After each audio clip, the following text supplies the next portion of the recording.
பொலிவுடன் மாலை நியூஸ். குத்தாலம் அருகே வைக்கோல் ஏற்றிச் சென்ற லாரியின் மீது மின்கம்பி உரசியதால் திடீரென தீப்பற்றி முழுவதும் எரிந்து சேதமடைந்தது. ஓட்டுநர் பலத்த தீக்காயங்களுடன் மருத்துவமனையில் அனுமதிக்கப்பட்டுள்ளார். மயிலாடுதுறை மாவட்டம் குத்தாலம் அருகே கொத்தங்குடி பகுதியிலிருந்து நக்கம்பாடி பகுதிக்கு வைக்கோல் ஏற்றிக்கொண்டு லாரி சென்றுள்ளது.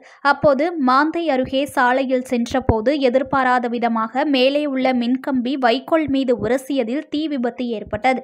இதனைத் தொடர்ந்து தீ மளமளவென முழுவதும் பரவியதால் வைக்கோல் மற்றும் லாரி தீப்பிடித்து எரிய தொடங்கியது. இதனை அறிந்த ஓட்டுநர் 1 கிலோமீட்டர் தூரத்தில் உள்ள குளத்தில் லாரியை நிறுத்திவிட்டு இறங்கி தப்பித்துள்ளார்.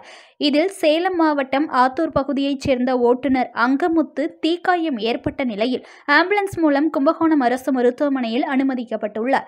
தகவல் அறிந்து வந்த குத்தாலம் தீயணைப்பு துறையினர் லாரியில் ஏற்பட்ட தீயை அணைக்கும் முயற்சியில் ஈடுபட்டு உள்ளனர். இச்சம்பவம் அப்பகுதியில் பெரும் பரபரப்பை ஏற்படுத்தியுள்ளது. புது பொலிவுடன் மாலை நியூஸ்.